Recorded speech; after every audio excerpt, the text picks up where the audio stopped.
Največja napaka, ki jo delajo starši, pa je, da dajo otroku v roke telefon, tukaj imaš, pa se zabavaj. To je svet odraslih, vemo pa imamo dobre ljudi, pa imamo slabe ljudi. In moraš paziti, kaj počneš, da ne boš postal, žrtev nasilja, da te ne bo kdo začel izsiljevati, ne bo te spolno začel zlorabljati prek spleta.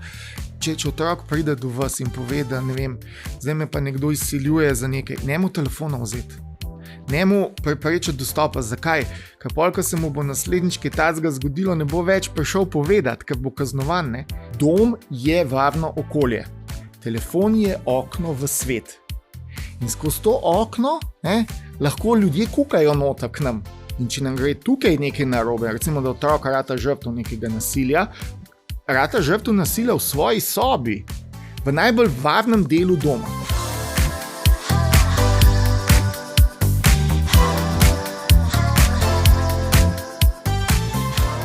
Živjo, dobrodošli nazaj, mi smo Uživajmo pametno oziroma danes sva mi dva. Z mano je Marko Pušner, samostojni strokovni sodelavec Fakultete za družbene vede in vsebinski koordinator točke za osveščanje o varni rabi interneta, ki je del projekta Center za varnejši splet oziroma Center za varnejši internet.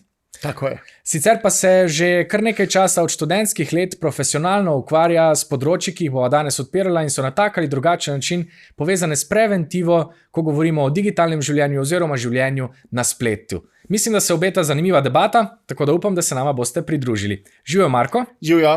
Hvala za vaš odziv in vašo pripravljenost.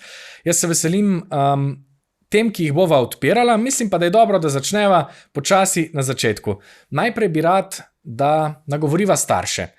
Po vašem mnenju in po vaših izkušnjah, kaj je najbolj pomembno oziroma kako naj se lotimo uvajanja otrok v digitalno okolje oziroma konkretno na splet, v internet? Najbolj ključno je, da začnemo pravzaprav že pred rojstvom.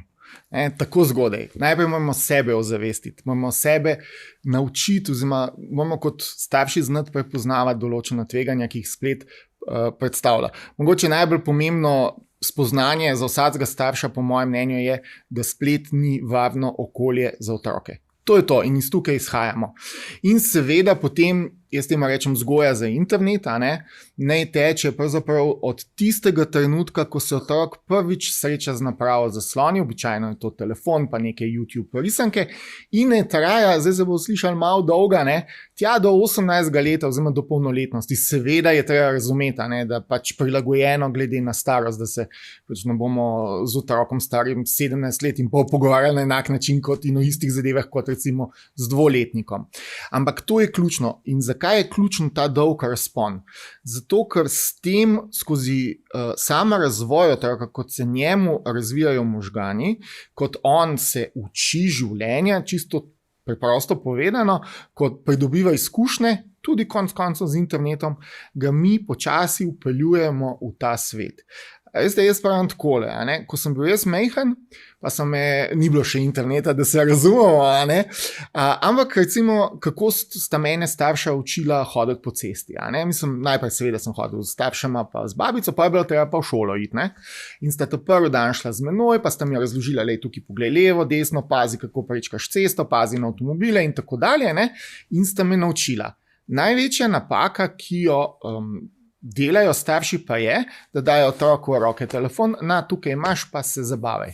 Ja, pojdi na cesto srečno. Tako je, ja. Tako je. S tem, da je treba razumeti eno zadevo. Na cesti bojo vsem vozniki, pa ostali udeleženci, nekako pazili na otroka. In tudi, če bo naredil kakšno napako, neumnost, skočil na cesto, bojo naredili vse, da bi preprečili nezgodo, da bi se otroku kako slabega zgodilo. Na internetu pa tega ni. Na internetu pa vašega otroka nihče ne čuva.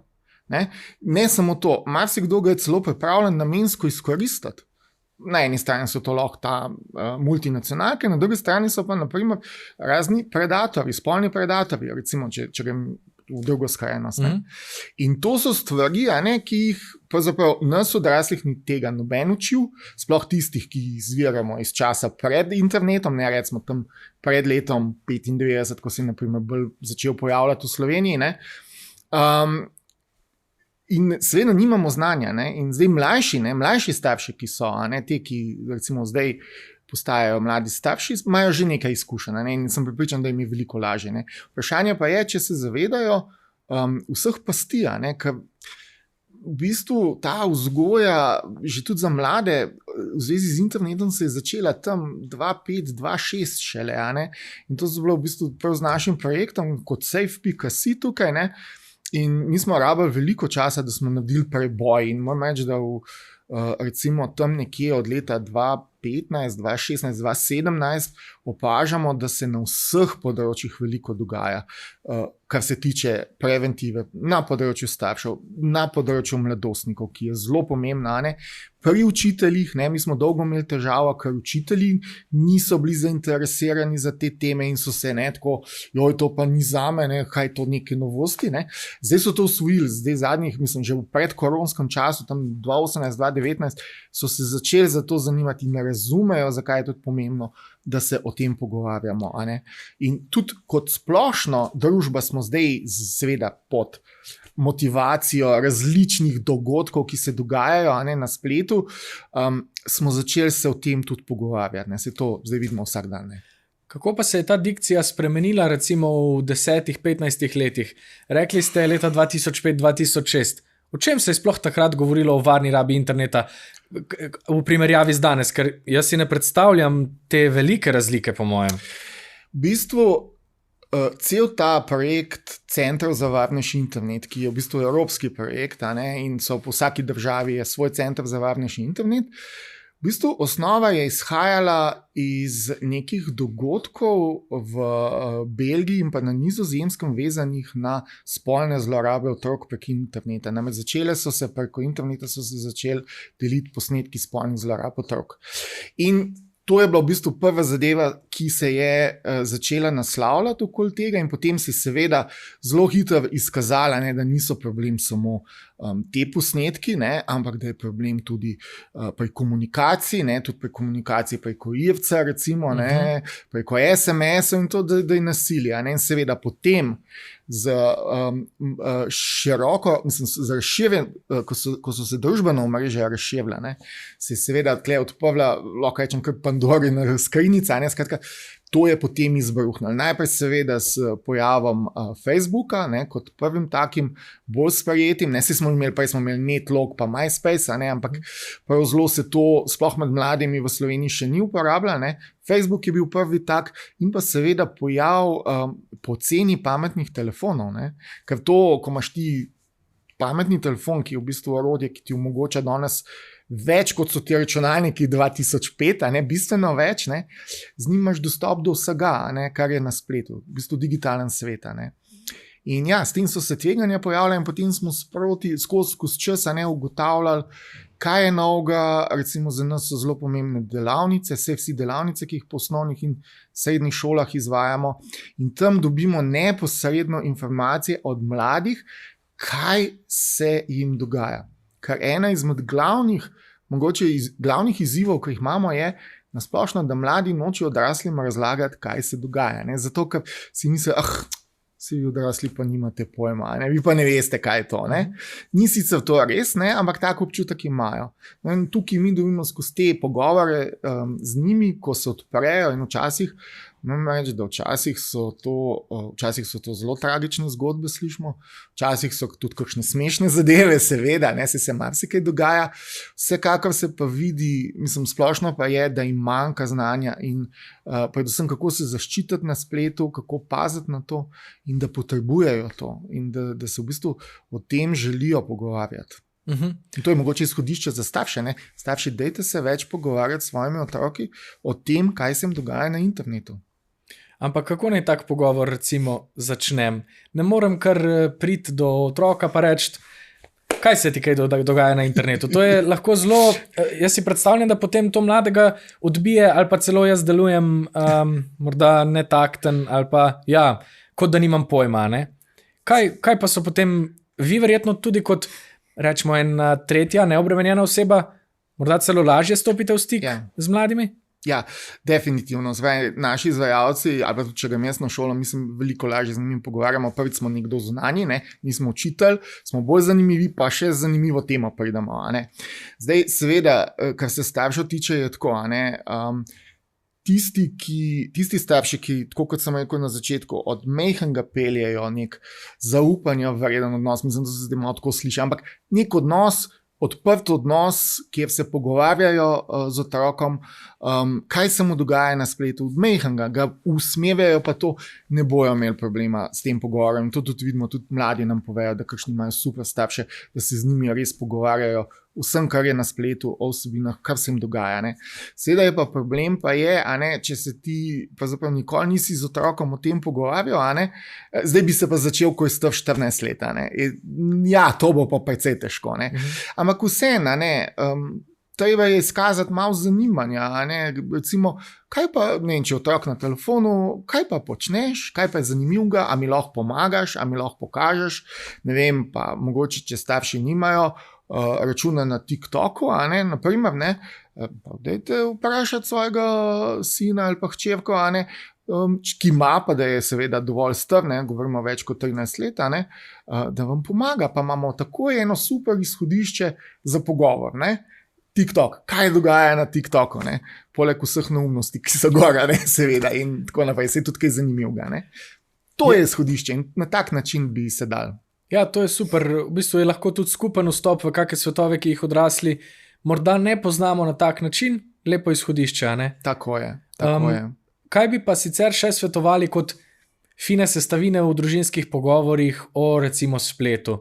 Kaj bi bilo fino dati na ta jedilnik? Naprimer, če bi svetovali družini, kaj so smiselne teme, ki jih lahko odpre? V bistvu to so teme, ki so vezane na tista največja tveganja. Seveda to zdaj ne smemo začeti tako, direkta, bomo rekel, nekaj nasilo se začeti pogovarjati. Ampak recimo nekaj bolj v smislu, a imaš kakšnega prijatelja na spletu, pa ga ne poznaš? Recimo videoigre so take, ko se zelo igrajo in imajo to. In recimo potem skozi to lahko počasi pride pogovor se naveže pogovor na to, kdo je res pravi prijatelj, kdo ni pravi prijatelj. Seveda, moramo se zavedati, te pogovori, načini pogovora in tudi teme so zelo odvisne od starosti otroka. Recimo, mi zagovarjamo, da v predšolskem obdobju absolutno otroci ne bi sami bili na internetu. Zato, ker to je tako, kot če bi otroka, 5-letnika dali tjale v Ljubljani na glavni, na Prešernov trg, in ga pustili samega. Razlika je samo v tem, da na Prešernovem trgu bo celo kdo pazil, malo bil pozoren na vašega otroka, na spletu ne bo nihče, na družbenih omrežjih ne bo nihče. Razen v smislu, kako bi ga lahko izkoristil ali pa zlorabo. In če je otrok, bom rekel, stalno v nekem stiku, starši in se že takrat pogovarja o dogajanju, tudi pri 14 letih ne bo težava, tudi pri 13 letih ne bo težava. Zdaj, seveda, zdaj sem malo tako hoden kamačka okoli vrele kaše, kako zdaj svetovati pa, če se prej niste pogovarjali, mislim, kako začeti ta pogovor.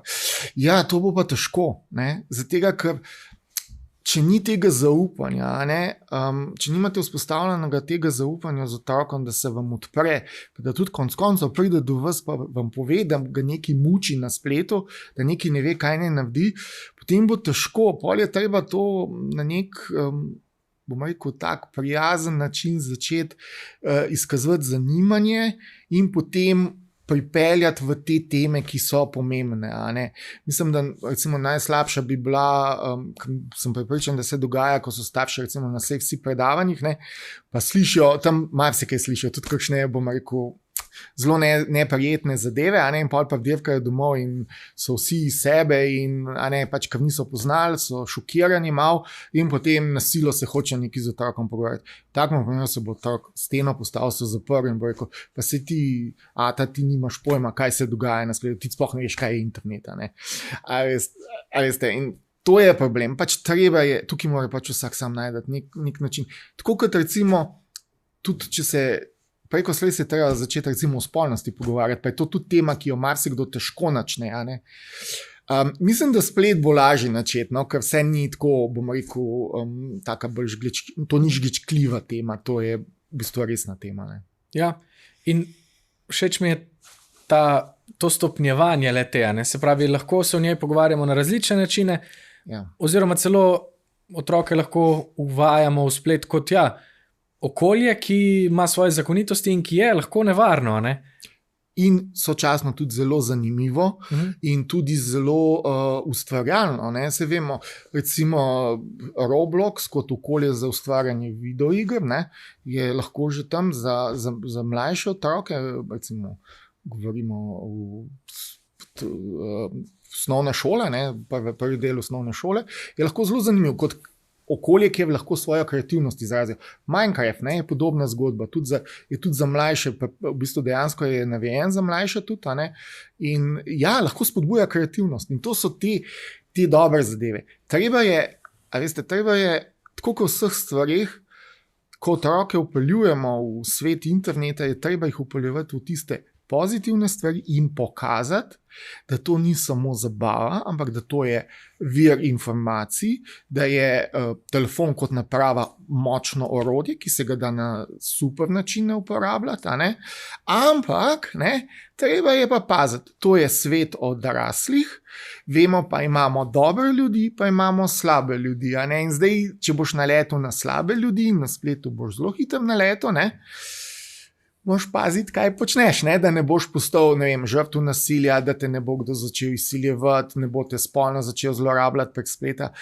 In pri tem se pa treba zavedati, da pač narava najstnikov, narava odraščanja je, da preizkušajo zadeve, da si upajo tvegati, in da seveda posledično kdaj se tudi kaj nasankajo, se pravi, se zapletejo in imajo težave. In zdaj prednost interneta je, da je to lahko malo bolj skrito, ampak po drugi strani je pa to tudi slabost, ker če zabredeš kot v neko težavo pregloboko, recimo postaneš žrtev nekega nasilja in nekdo stalno izvaja neko obliko nasilja nad tabo, in če sam si boš težko pomagal, sploh če si tam 13, 14, 15 let, kdo ti bo pomagal, če ne boš nobenemu povedal? Da te bo, in v resnici se dogaja, da taki mladi, ki ne zaupajo tega nekomu, padejo brezno v spiralo in vedno globje tonejo. In tukaj imamo, mislim, da tiste najbolj grozne zadeve so, da pride do tega, da se začnejo samo poškodovati, da začnejo razmišljati o samomoru in podobne zadeve. To so zdaj te skrajne poti. In zato je pomembno, da se na nek način pogovarjamo z otroki in jih opozarjamo na vse te zadeve in tudi povemo, da smo tam za njih, če smo starši, da smo za njih. In mogoče še ena zelo pomembna zadeva ravno pri temu je, da če otrok pride do vas in pove, da zdaj me pa nekdo izsiljuje za nekaj, ne mu telefona vzeti. Ne mu preprečiti dostopa. Zakaj? Ker ko se mu bo naslednjič kaj takega zgodilo, ne bo več prišel povedati, ker bo kaznovan. Treba je skupaj z njim pač sjeti skozi proceduro, kako zdaj to nasilje, kako se že dogaja, ustaviti. Ali mogoče je to blokada, če gre za kakšne hujše zadeve, je to tudi prijava na policijo in podobno. Ne bo otroku telefona vzeti. In še nekaj, vemo, mladi danes večinoma komunicirajo prek telefonov, prek družbenih omrežij, aplikacij za sporočanje. In to je njihovo socialno okolje. Mi smo bili včasih bolj na igriščih, pa to, pa smo se žogali, pa pač igrali in tako dalje in smo se držali. Danes se tudi, če to počnejo, to je tudi mogoče en mit, da tega ne delajo več, ker ni čisto res. Ampak vseeno imajo pa kot glavni komunikacijski kanal družbeno omrežje oziroma telefone. In če mi otroku vzamemo telefon, ga odrežemo od njegovih prijateljev, iz njegovega socialnega kroga. To pa ni najboljša zadeva. Ja. Stik, razumevanje in pogovor se mi zdi, ko vas poslušam, sem dojel, jaz sem najprej mislil, da vodim podcaste o uporabi tehnologije, zdaj imam pa če dalje bolj občutek, da vodim podcaste v resnici o odnosih in o zaupanju med nami v najožjih okoljih, pravi družinskih in tudi v drugih, spravi z možnost tega, da vem, kaj se mi dogaja in da tudi imam dobre odnose z meni bližnjimi osebami in se mi zdi, da je to lahko čudovita baza, da to vaš čas poudarjate. Ko sem vas poslušal, sem pomislil, rekli ste, pogovarjajte se o spletu, morda bi lahko na spletu spet dal kar v oklepaj, pogovarjajte se, ne? Torej, ne samo v spletu, ker tako, kot ste rekli, če bom jaz se želel z nekom pogovarjati, ali pa svojo partnerko, ker jaz nimam otrok, recimo, s partnerko, kaj se ti dogaja na TikToku, kaj se ti dogaja na Instagramu, in če jo samo to vprašam v celem dnevu, z najnim odnosom v bistvu ni nič, ne?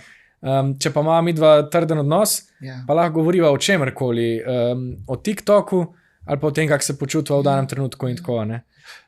Tlej je mogoče en prepad v razmišljanju, a ne, med temi mladimi generacijami, pa mogoče majčkeno starejšimi, ne starimi generacijami, da se razumemo, malo starejšimi.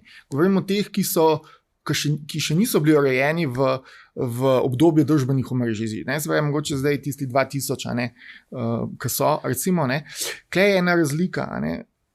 Vsi te še zmeraj ločujemo, a ne, malo digitalni svet od fizičnega sveta, ne, zdaj svet interneta od realnega sveta, ampak to ni res, to vse eno. In zato je to, ko ste ugotovili, ne, da pač mi se pogovarjamo, ne o spletu, ne gre za tehnologijo, gre za odnose. Tehnologija kot taka samo omogoča okolje, digitalno okolje, ne, kjer se vse to dogaja. Lejte, kot sem že prej omenil, ljudje smo dobri, pa smo slabi. Imamo dobre, slabe ljudi. Imamo ljudi, ki so mogoče malo bolj pametni, pa imamo ljudi, ki niso toliko zelo pametni, ali pa so dobri v čem drugem. Nismo vsi smo enaki, a po svoje smo vsi različni. Vsak ima svoje prednosti, svoje slabosti. In pri internetu, ko vsi mi pridemo skupaj, pride pa do izraza pa še ena mogoče zanimiva zadeva. To je pa lažna anonimnost in lažen občutek zasebnosti. In to sta dve zadeve, ki jih je tudi fajn mladim, bom rekel, vcepiti. V čem govorim? Lejte, če jaz vzamem telefon, pa sem pri sebi doma, ne, recimo v jedilnici, ne, ali pa otrok je v svoji sobi s telefonom, otroška soba, dom je varno okolje. Telefon je okno v svet. In skozi to okno, ne, lahko ljudje kukajo noter k nam. In to je tista bistvena razlika. Ne? Se pravi, gre za javni prostor, ne? Ki smo ga zdaj pripeljali v zavetje, varnost svojega doma. In če nam gre tukaj nekaj narobe, recimo, da otrok rata žrtev nekega nasilja, rata žrtev nasilja v svoji sobi, v najbolj varnem delu doma. Ne? In to je problem. Druga stvar je pa, sem rekel, pa ta lažna anonimnost, je pa tisto spet, imam telefon, imam zaslon, a ne, sem v varnem okolju, nihče me ne vidi, ne? Nihče me ne vidi v narekovajih. Seveda te nihče ne vidi, ampak vidi pa tvoja dejanja. Ne?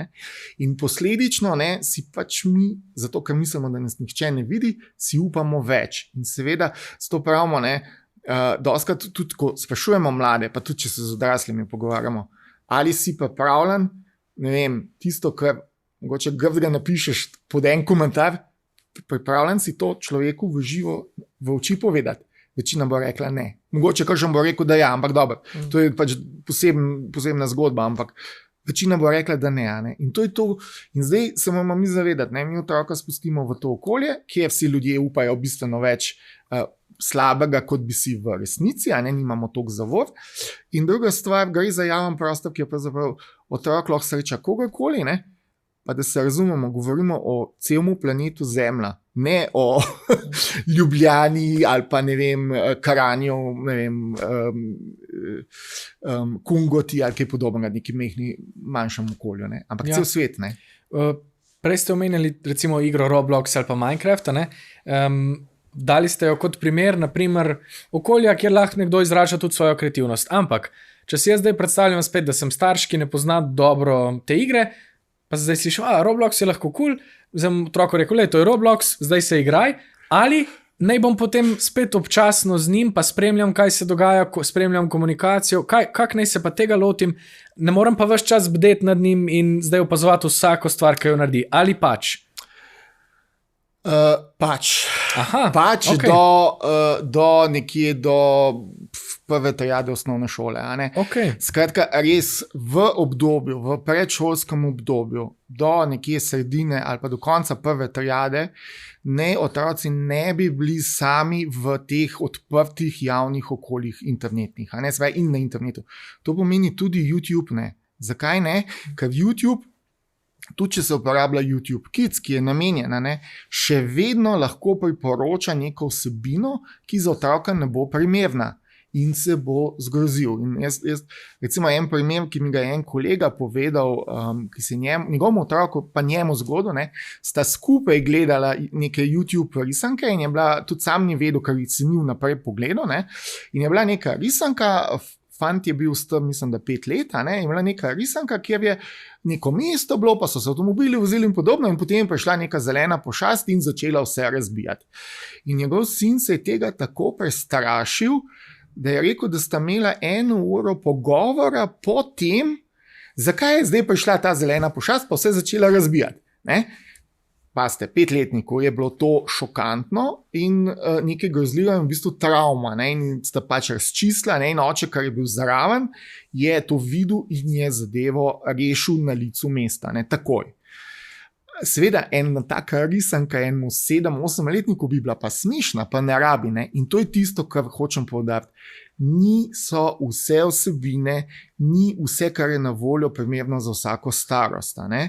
In seveda, če otroka upeljete v nekaj novega, neko novo, recimo v Minecraft, preden ga upeljete, dajte si v Minecraft tukaj prebrati, da boste vedeli, kaj to je.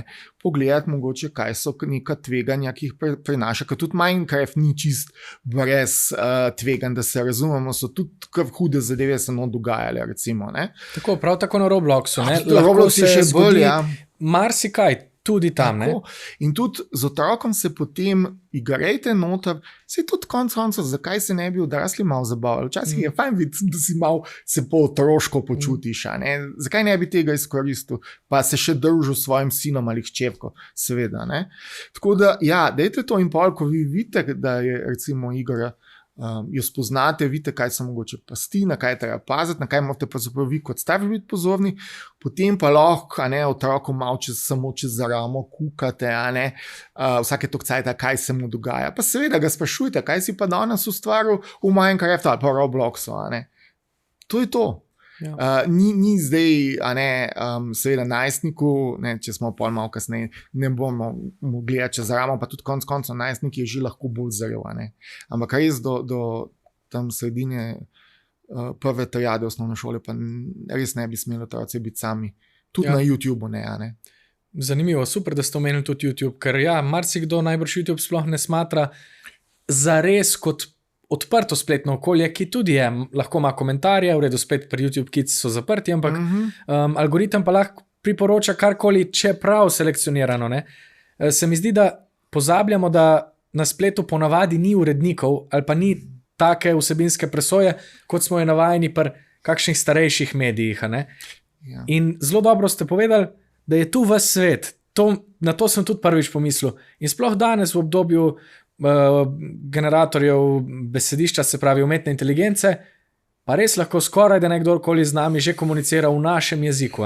Ja, in ravno umetna inteligenca prinaša nove oblike starih izzivov, pa tudi nekaj novih izzivov.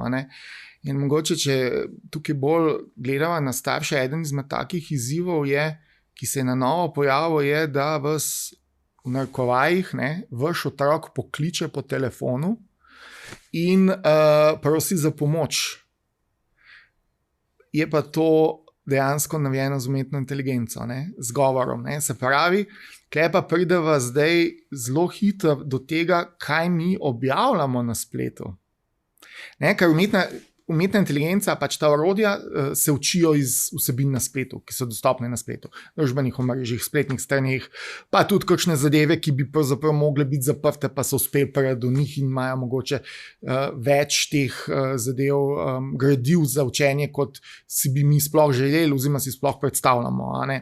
No, in seveda, če vi recimo objavljate neke videoposnetke svojega otroka, ki kaj govori, na recimo družbenem omrežju, na Instagramu, in da je po možnosti to še javno, spaj, da lahko res vsakdo to vidi, s tem avtomatsko omogočite nekomu, da bo ta videoposnetek vzel in ga zdaj na nek način predelal. Zdaj, kaj lahko tukaj naredi, zdaj z uporabo umetne inteligence je idej ogromno, ampak recimo to, ko sem jaz rekel, vzame zvok, nauči umetno inteligenco oponašati govor otroka, In vas pokliče, ne? In pol je to tisto, ja, mami, daj mi prosim na kaš nujno rabim 500 evrov, če mi lahko prek Western Union. Mislim, to je ena taka tipična prevara, ki se že dogaja. A dejansko se, ker jaz sem mislil, ko ste to govorili, sem mislil, to je recimo tveganje za čez leto, 2, 3. Dejansko se že ta stvar dogaja tudi v Sloveniji. Ne, za Slovenijo še nimamo sicer podatka, ampak iz tujine pa že imamo informacije, da se to že dogaja. Tako da, če se v tujini dogaja, se bo prej kasneje se z nas dogaja tudi v Sloveniji. Trenutno so v Sloveniji neke druge prevare, bolj aktivne, ki pač funkcionirajo. V tujini se pa to dogaja. In tudi kaj se dogaja, recimo, druga zadeva vezana na umetno inteligenco je med mladostniki, da izdelujejo pornografske posnetke svojih sošolk. Se pravi, vse, kar potrebuješ za to, je v resnici neka fotografija, mogoče 2, 3 ali pa video posnetek in se da to narediti. Pri čemer se je treba zavedati, da umetna inteligenca se trenutno izredno hitro razvija in da vedno bolj napreduje. In tudi jaz, ko sem se posvetil temu, ker pač ugotavljamo, kje tveganja so tiste, ki so najbolj problematična, sem vsake toliko časa presenečen, kako hitro napreduje. In danes, recimo, čisto enostavno povedan, danes iz ene fotografije narediti video posnetek nekega gibanja človeka ni noben problem in so zelo dobro narejeni. Mogoče ne ravno z zastonskimi orodji, da se razumemo, ampak če pa je kakšno plačljivo orodje, ki niso draga, se da pa v bistvu dejansko ponarejati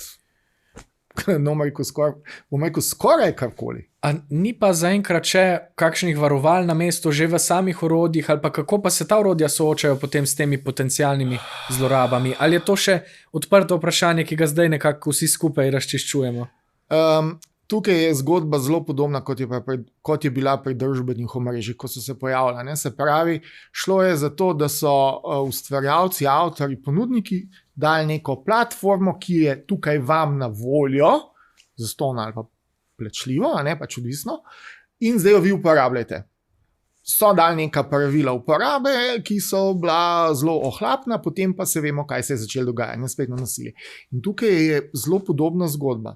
Zdaj, da se razumemo, ta glavna, najbolj znana orodja, največja orodja, kot je recimo ChatGPT, Gemini AI, Copilot, imajo etične varovalke noter, imajo grajene. Se pravi, ta orodja vam takih zadev ne bodo delala, vas bojo še celo upozorila. Ampak na spletu obstaja ogromno orodij, ki pa teh varovalk nimajo.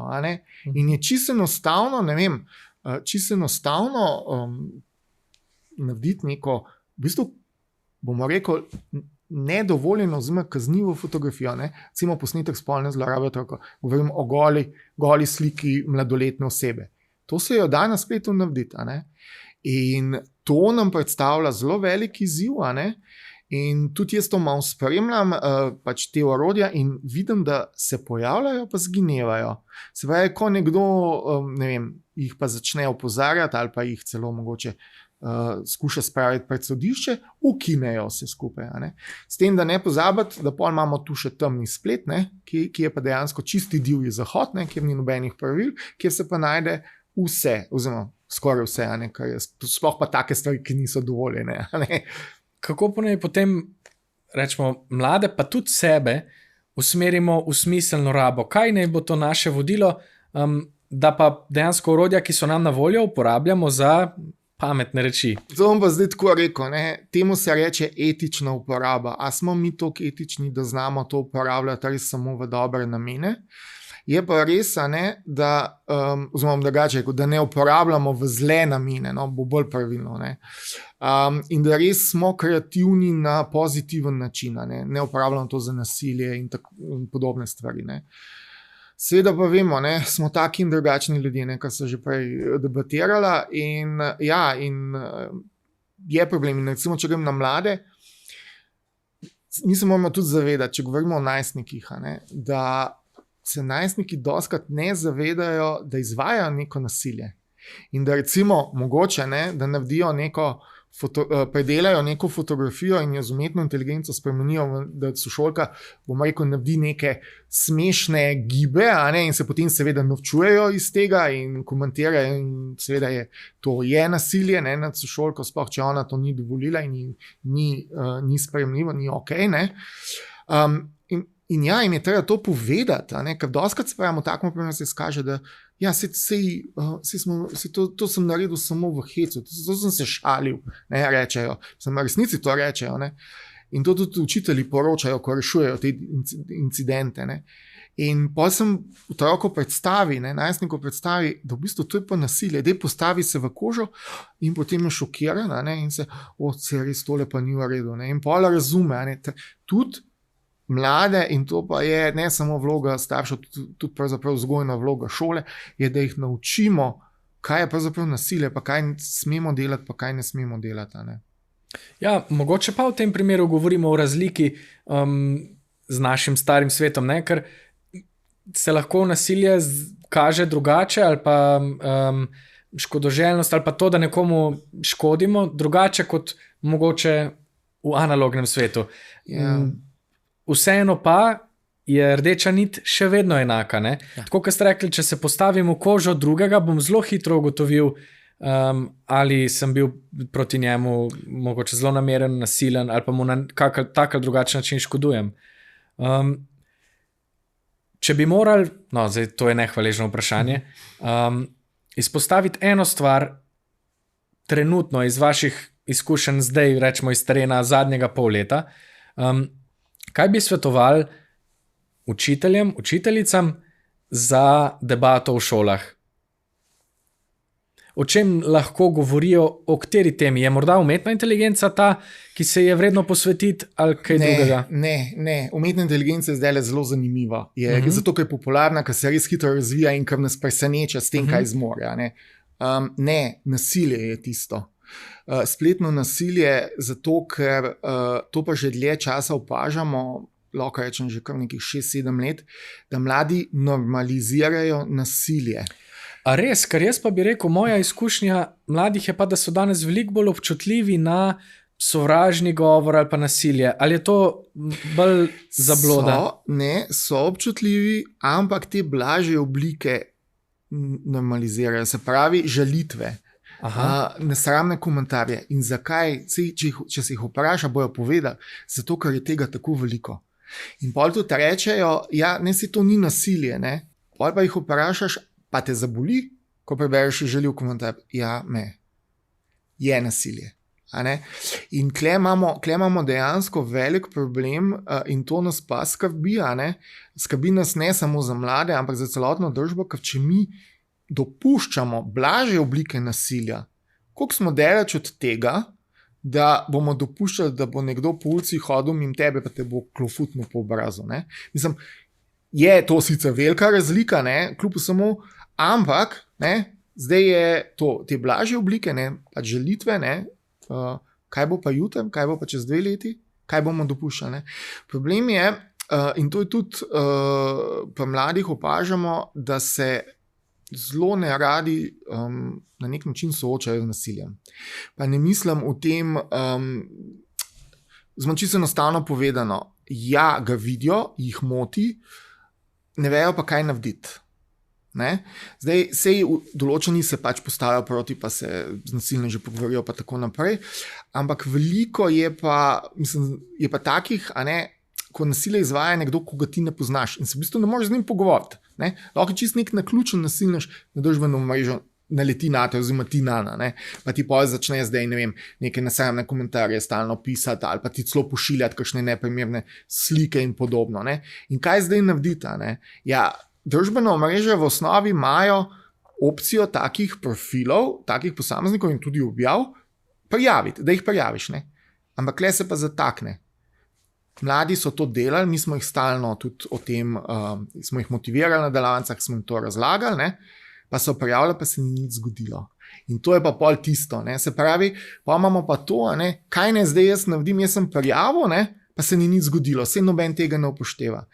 In zdaj je, na srečo je zdaj Evropska unija, ne, z aktom o digitalnih storitvah, je te velike platforme nekako, bomo rekel, spodbudila ali celo malce prisilila, da bojo te zadeve mečkan drugače začeli obravnavati.